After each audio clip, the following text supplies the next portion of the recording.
I'm so glad to welcome you here to the Clark Howard Show. You know, our mission is to serve you with advice and information that empowers you to make better financial decisions in your life.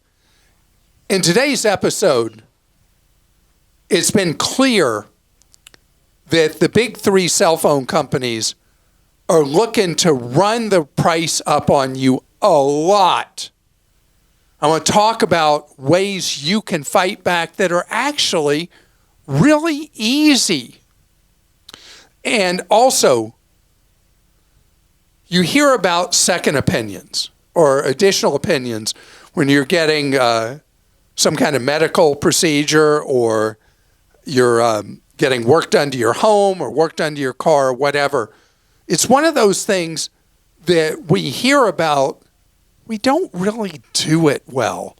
And I want to talk about why it's valuable in your life. But right now, I want to talk about T-Mobile. It's growing faster than any other cell phone company in the country. AT&T growing. Verizon struggling, trying to come up with a new image in the marketplace. In fact, I just saw one of those advertising marketing articles about how Verizon has spent the last, I think, 5 years trying to figure out who it is and what it is. And so these companies now facing just the three of them, the three stooges, instead of what we had before, which was 4 national players, they've been pushing prices up. And they're going to keep pushing them up. And T-Mobile maybe has been the most aggressive of trying to push prices up on people that were in older, cheaper plans. And so if you feel like you only have these three to choose from, think again. The market has changed. Now, originally, I was really excited that there was going to be this fourth player that's owned by the guy who owns Dish Network. And so far, they haven't been able to get any traction. I'm hoping that at some point they will, building out a national network, and they're going to be able to come in. They're always price aggressive. The guy who founded it, named Charlie Ergen, they're very price oriented. And I'm hoping at some point they will become the aggressive fourth national player that was promised. So far, it's a big yawn. They're charging, by the way, I should tell you, they charge $25 a month, unlimited everything, on a 5G cell phone plan called Boost Infinite. The marketing of it, though, has been abysmal, and the uptake rate around the country just isn't there. But you know who has come out of nowhere to make a big difference? The cable monsters. My goodness. I mean, I have spent my entire career being upset with the cable monsters. And in this area, they're doing a great thing for your wallet. And people are signing up for it like mad from the cable operators. The two biggest, Comcast and Charter, are signing up people by the millions for their cell phone plans. And listen what they've done that's just ingenious. Okay, so when you sign up for internet service with one of the cable monopolies, and you're paying them this huge money for internet service at your house, part of your contract says they get to use piggyback on your internet connection for free. So what the cable monsters have done is just beyond genius. It's something I talked about like 10 years ago that was being done in parts of Asia. So what they do is they grab that internet signal from people's houses and run their cell phone service off of their internet backbone they put through all the neighborhoods where they're wired. That's why they only market in markets where they have the cable monopoly. And I'm telling you, they're getting huge take up because their rates are so much cheaper than from the big three. So what happens when you're not in their service territory? They then turn around and buy capacity from their very competitors. So for you as a consumer, it's seamless. So if you're a longtime listener to me, you know who figured this out in the United States. It was a company called Republic Wireless. Remember, Christa, when I used to talk about Republic Wireless from Research Triangle, North Carolina? Mm-hmm. They were pioneering geniuses, and they ended up selling out to who knows who, and I guess that brand might exist. I don't even know. But they paved the path that Comcast and Charter and now the smaller Cox, and I'm sure others are going to do it as well, where they are offering you, if you are their captive in one of their cable monopoly markets, don't ignore the offers you're receiving for cell phone service, because it may reduce your individual bill or family bill by a very large amount, bringing, for a family plan, at least $1,000 a year back into your pocket. Who couldn't use a spare $1,000?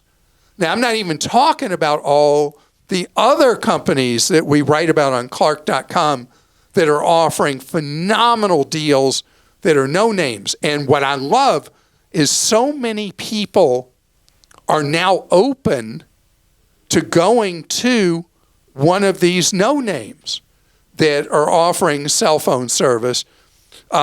Survey that was done recently found, first of all, the Comcast thing, 11% of their customers have switched from one of the big three to Comcast in their service territories. That's fantastic. And 30% of people are very likely to consider switching from one of the big brand name cell phone companies to one of the no names, the types we write about in our briefings on Clark.com. It's your money. You don't have to let your pocket get picked by these big three cell phone carriers who every morning get up trying to figure out how to pick more dollars from your pocket. Don't let them do it. We do have a special shortcut. It's clark.com/best phone plans if you want to see that content. And it really is awesome. How do you know all these things? Sally, our managing editor, tells me what to say. Okay, Mike in North Carolina says, I recently received some coupons in the mail addressed to the Miller family, but the Miller family does not live at my house.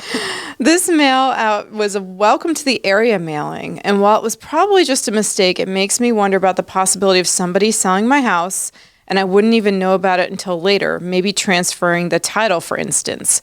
Is that something to be concerned about or just a rare occurrence? And I'll say, Clark, weekly we get questions from people scared about their title and should they buy title lock insurance. Right.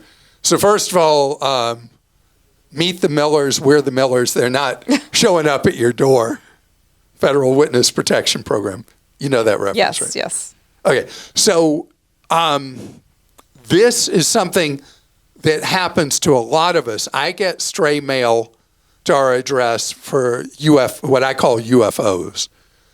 If it's just a single one-off, Mike, like you got, I wouldn't worry about it.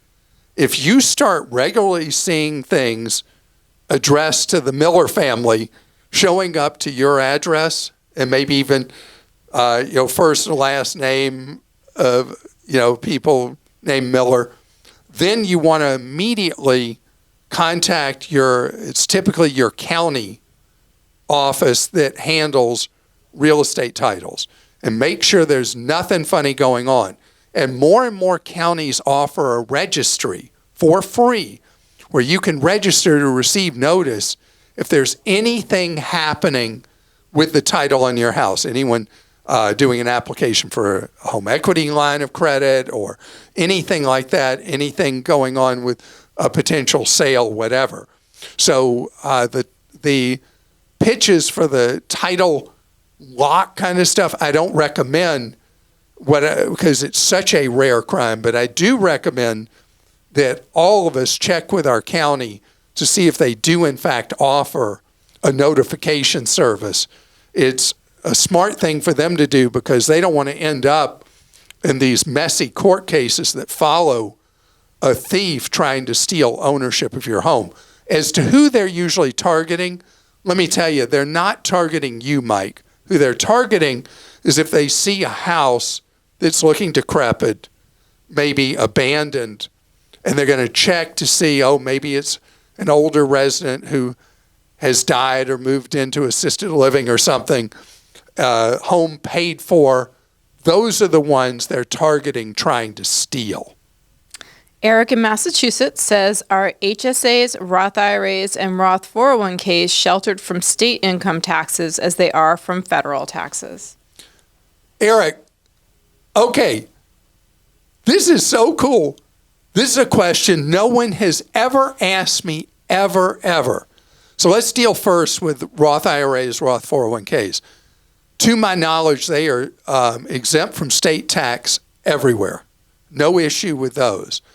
HSAs, on the other hand, there's a tiny number of states that tax HSA funds. It's California, nation's most populous state, New Jersey, that taxes everything. I don't know if you've been in New Jersey, but when you get on the New Jersey Turnpike, not only do you pay a toll on the Turnpike, they also charge you a breathing fee per minute you're on the Turnpike. I mean, New Jersey is so tax crazy in love. And then the third one is Alabama.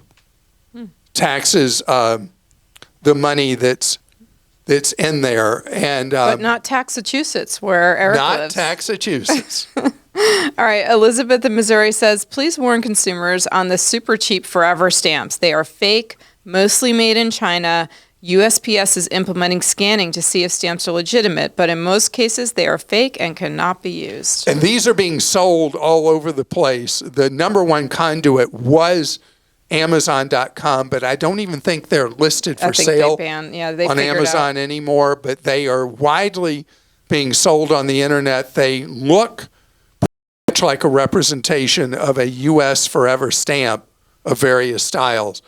They are totally bogus, and the Postal Service has enough problems already without delivering first-class mail for free. And I'm glad to know that they have this scanning technology.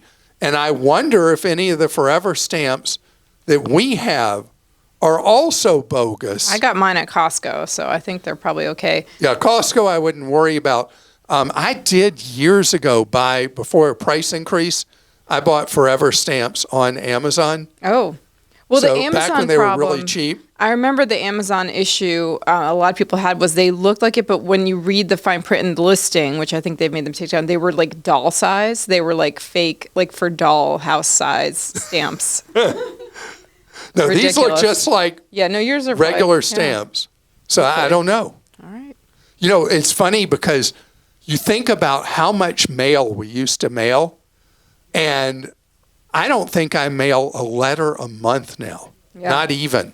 Mine are like Christmas stamps from I don't even know how many years ago from Costco. So when they were on sale. Yeah, exactly. Yeah, we have all those Santa that look almost like an old-timey Coca-Cola nostalgic ad Santa. So whenever I send something, if I ever mail anything, even in July, it's got a Santa stamp on it. Very smart. Because not only was it before an increase, Costco also had that special where they were discounting those stamps. Yeah, there are a lot of those floating around.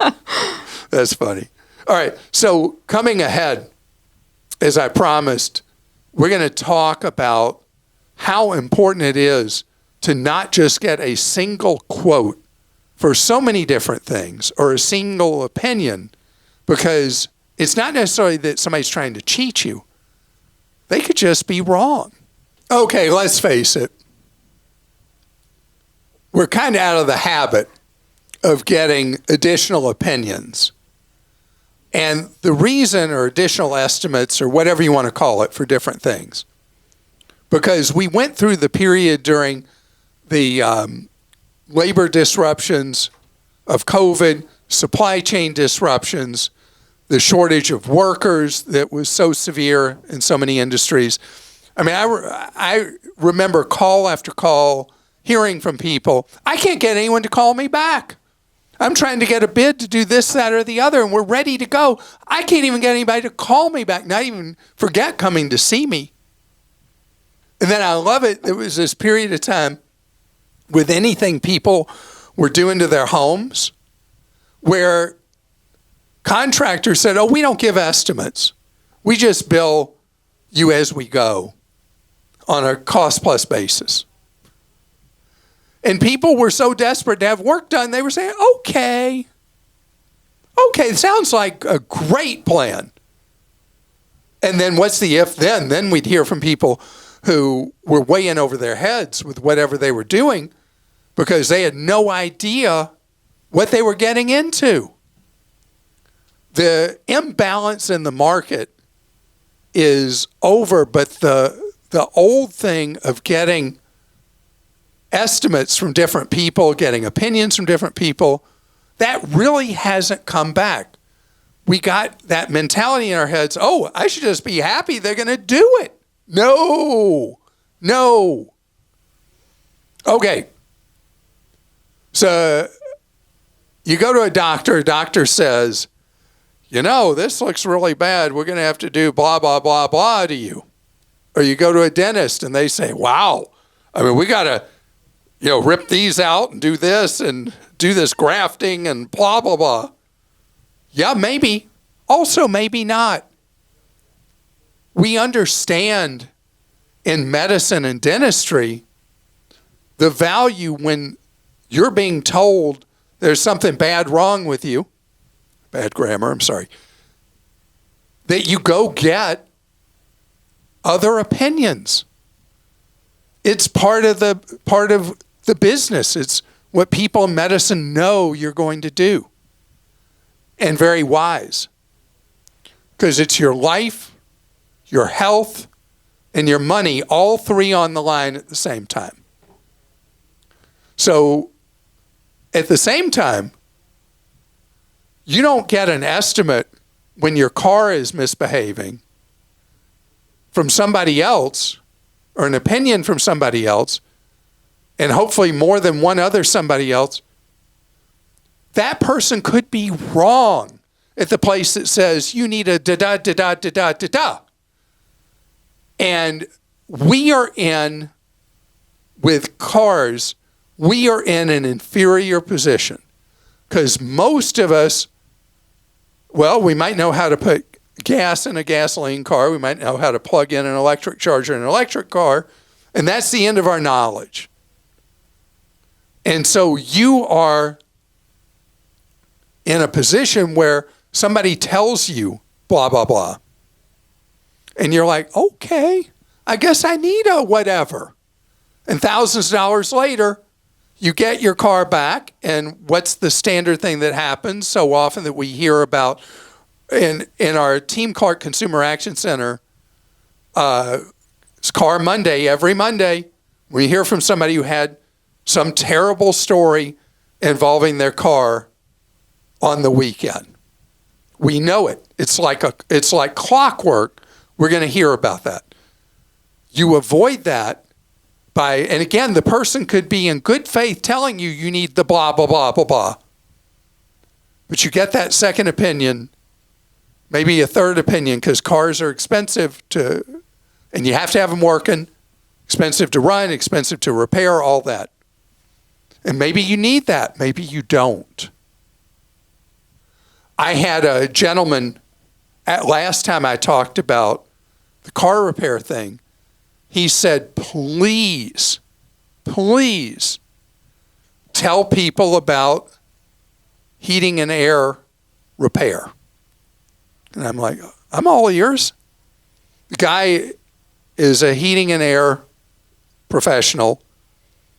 And he was telling me a story about how he had quit a company because they put all the people on strict quotas that they had to find something wrong with your heating and air conditioning system every time they went for a seasonal maintenance, the twice-a-year thing that's so common in the industry. And if they didn't, they were fired. That they had to find things wrong to run up the bill.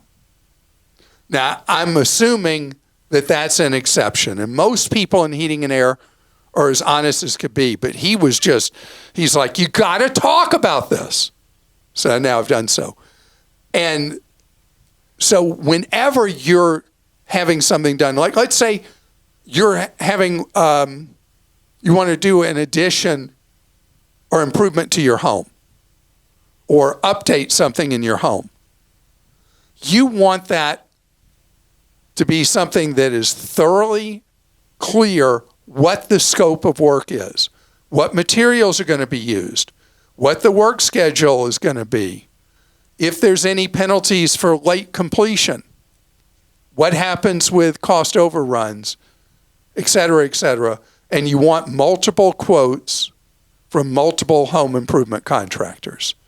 Something that was impossible 2 years ago, and now we're back to more normalized, you can have that again.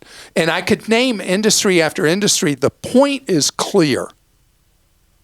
When you are in the inferior position of knowledge, getting additional opinions, i.e. or quotes, is essential and central.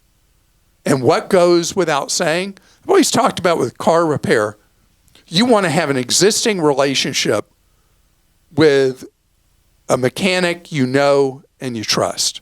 Many times we can't do that. If you have that, that's good as gold. But for most of the rest of us who don't have that, getting those additional opinions is the closest to truth serum you're going to find. And that's true in industry after industry after industry. Remember, it doesn't have to be cheating you like the HVAC guy was telling me. It could be just somebody made a mistake. They thought it was this, and it was that. Christa? Rick in Indiana wrote in. He says, it pays to call. My wife rented a car from a car rental agency in October. She received a letter from them dated January 12th of 24 saying, during the course of the rental, our vehicle incurred tire damage. Repair cost $57.73. Admin cost $29. Total $86.73. Okay, that is the lowest amount I know we have ever heard from one of these administrative letters or emails from a car rental agency I can recall. So if they were ripping your wife off, they were doing so at a discount. She didn't think she caused any damage to the rental car 3 months ago. I suggested she call to verify the rental information and that it was in fact the car she rented. She called, asked to talk to the person who signed the letter, and wanted verification of the damage. The representative said they weren't there right now and didn't have any photos or anything in front of her. My wife got put on hold for a minute. The representative came back on the line and asked my wife to check her email. My wife did and saw a total refund for the repair charges. Simply making the phone call worked.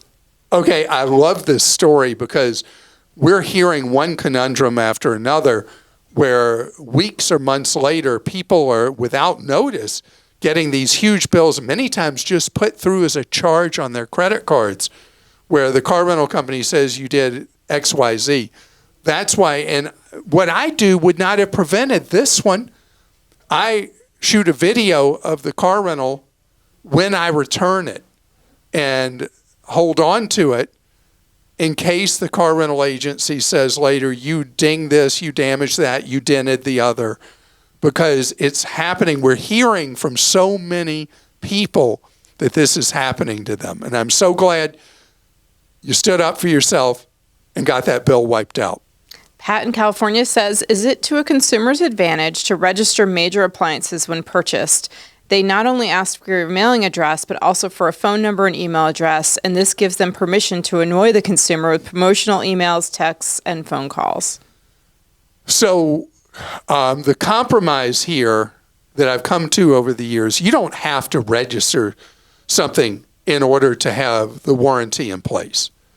But if you give them your physical address and there's a recall and they know you have that product, you'll get that. But it makes no difference with the warranty you have.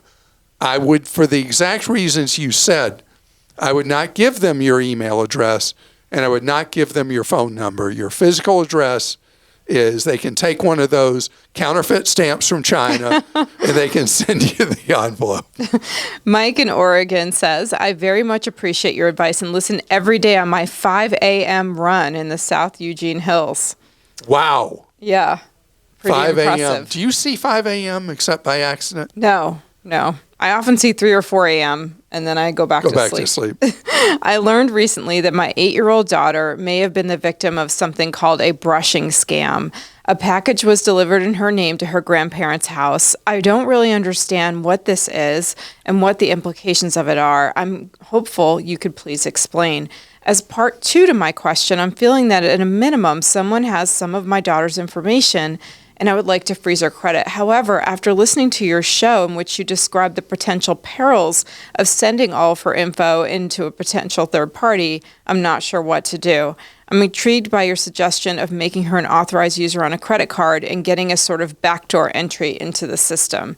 I'm wondering if you could please say more about the steps involved to do that. Sure. And first of all, what I suggested before may or may not work. But as far as her showing up at the grandparents' address and a brushing item for her, what that is usually someone who's a third-party seller, usually on Amazon, could be Walmart.com, is trying to get nice ratings showing they've sold a lot of items and all that. And so they're sending stuff for free to try to improve their seller rating and their seller activity. Supposedly it happens on eBay as well, although I'm not familiar with that having happened there. So there's probably nothing nefarious going on involving your 8-year-old daughter. There are any of a number of ways that her name could be commingled with the address of her grandparents.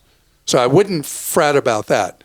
The credit freeze, the problem for minors up to age 16 is that the credit bureaus require all kinds of extreme personal information. It then goes to third-party contractors to process that who knows who they are. They're usually not even in the United States. And it could be a conduit to actually causing the identity theft you're trying to prevent in the first place. There's got to be a better system. So my weird suggestion, again, I haven't heard from anybody that it works, but you add your 8-year-old as an authorized user on a card. That will then create a credit identity. You got to list their social security number on the authorized user process. You add them in the system. It'll probably generate a credit file for them that you can then track, not with the credit bureaus typically because of her age, but you'd be able to track it potentially on Credit Karma or another credit tracking service. So that was my roundabout kind of seat of the pants way of trying to know what's going on with credit.